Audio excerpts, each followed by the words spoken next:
I mean, I'm under contract to disagree with you, but I don't really care about the contract. Yes. I mean, I have been on that hill, Stephen A., and I am getting destroyed. There's no way to defend the SEC. It's been terrible.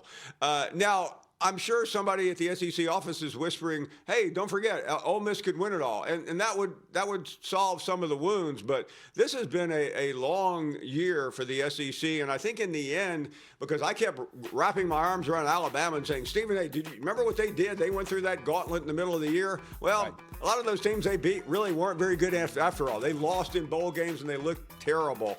So it's a rough year for the SEC. Ole Miss is it. Regardless of the Lane Kiffin story, which I know we're going to talk about, but there's no if Ole Miss loses Thursday night, and I'm sitting around having to defend this league to you, Stephen A., saying, "Oh, no big deal that it's 3 straight years without an SEC team in the national championship game." I mean, there's no defense. Well, it's been rough. It has been rough, and it's been very, very bad. But there's several reasons here. Number one, the reigning champions. Over the last two, or last year, it was obviously Ohio State. Year before that, it was Michigan. It's on the verge of being Indiana. If Indiana wins this, that's 3 straight years. It's not just that the SEC hasn't won. It's that one specific conference has won with 3 different teams. That is not good for the SEC in terms of talk about supremacy. That's number one. Number two, back to Alabama. You know, when you end the season getting your ass kicked, that's bad. It's very, very bad. But it's even worse when you're reminded that they started the season getting their butts whipped. When Florida State beat them. Okay? So the aura of invincibility was shredded week 1. It's what, listen, Nick Saban didn't win every year. You know, he's gotten upset. The Iron Bowl against Auburn, other losses that have taken place. You know what happened. But the point is, you've seen a level of dominance from Alabama with Nick Saban, and the loss was an aberration. We walk into weeks expecting Alabama to lose. You understand that Kalen DeBoer has lost 8 games in 2 years? You understand that Nick Saban didn't lose 8 games in his last 4 years combined? Wow. Listen, I have been on this tip for a while. I did not say, see, because the doggy will go on the show, or he'll come in there. Kalen DeBoer's a good coach. I'm sorry. He's a good coach. He's a good coach. He might not be Alabama. The standard is so high. The standard is so high in Alabama. But what I mean, he gets that. We understand it. What I'm saying is, it's time for people like these callers that call in to Paul Feinbaum's show, no matter how crazy they sound, they know what the hell they're talking about. I love his callers. I love that Paul Feinbaum family. I love them callers calling in and going off like that because they're right. They're right. When you look at Kalen DeBoer in Alabama, you don't have that kind of precipitous drop-off.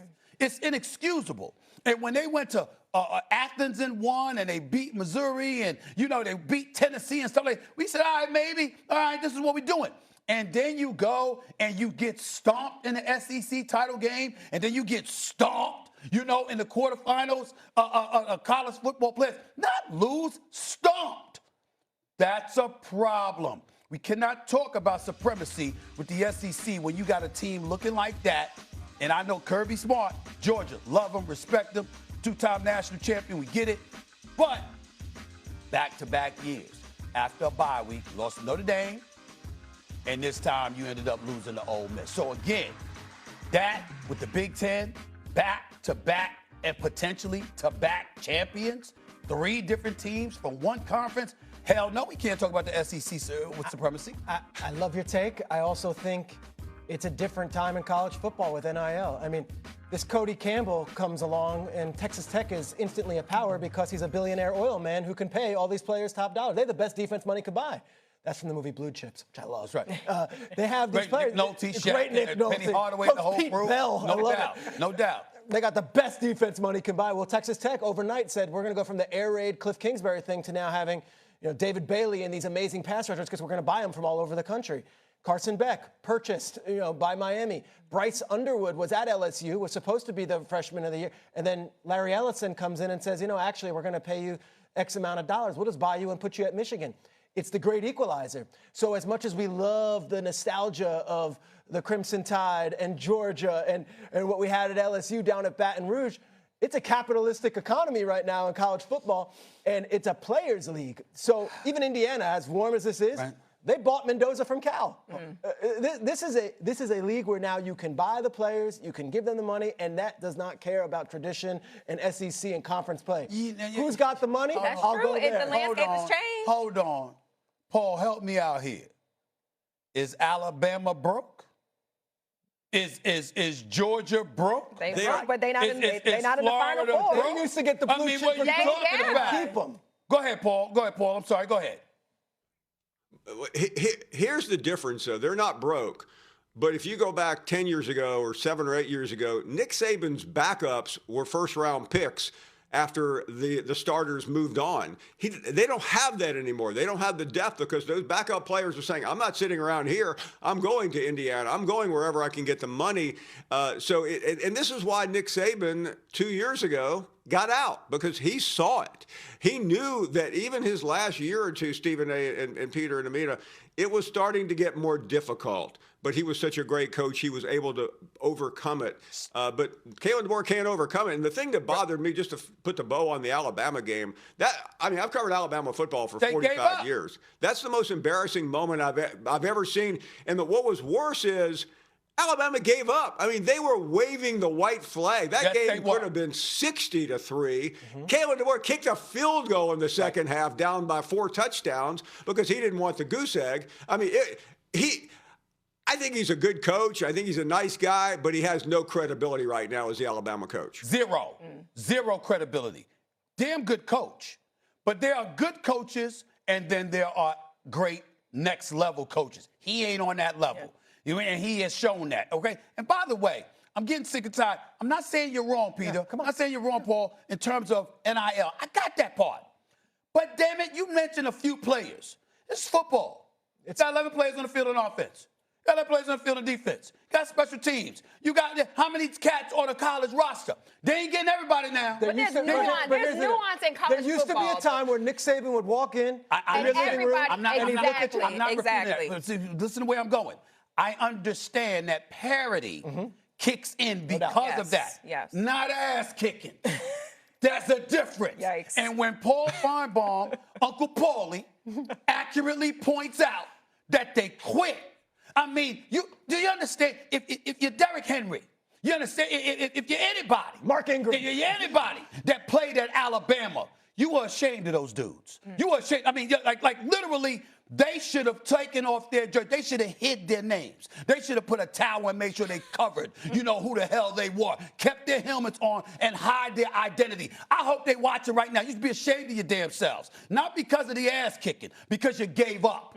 You gave up. I mean, they literally waved the right flag. You don't see that at Alabama. We ain't seen that in 20 years at Alabama. And that's the difference. That's not about NIL. I'm not talking NIL. An elite player and depth. Yeah. That's what you're talking about. But the quality starters, nah, you got enough of them. Georgia's got enough. We didn't see Georgia. Georgia lost. Georgia didn't wave no white flag. Georgia competed all the way back. They didn't wave no white flag. They just lost. All right. Auburn's got the better of them. You got some players. They made they made plays. But you didn't wave a white flag. We didn't see that from Georgia all year. You don't see that from Kirby Smart. That's where Kalen DeBoer is hurt, is really, really getting hurt, because we're seeing a team that just looks softer and weaker and without that intestinal fortitude that we're accustomed to seeing from the Crimson Tide. Alabama football has been a disgrace in that regard in big moments. I'm not talking about overall, not their record, but moments. Disgraceful. Am I lying, Paul? Am I lying?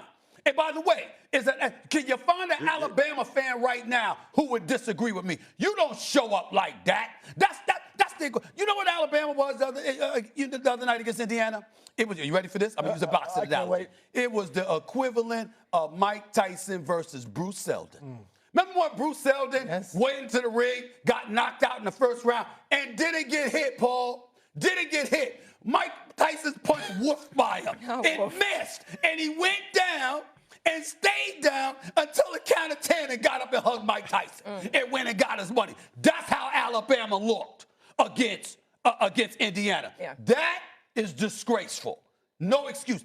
SEC, shut your mouth and pray and hope that Ole Miss salvages your conference right now. You look bad. Yeah, look, You look bad. A 38-3 beatdown on the national stage like that in the college football playoff. I feel like it is really program shifting. And I don't have no contract with the SEC. Yeah, go ahead. One little bite of this, and Paul, you tell me. I know Alabama fans are spoiled. They've been to big games. I was told from people who were on the ground, it was all Indiana fans at that game too. You know why? Because they don't believe in the ball and these players. That's why. Yeah. I was at the national championship semifinal when Alabama lost to Michigan. When they say they were packed. It was Alabama fans all over the place. Michigan showed up too, of course, but it was Alabama fans all over. They represented. Why represent that? Why travel with that? Why pay your hard-earned money for a flight or gas when you're traveling long distance, hotel rooms and food and beverages? Why do that for that? Could you imagine how much madder they would have been had they showed up? Look, a lot to unpack with the college football playoff. Paul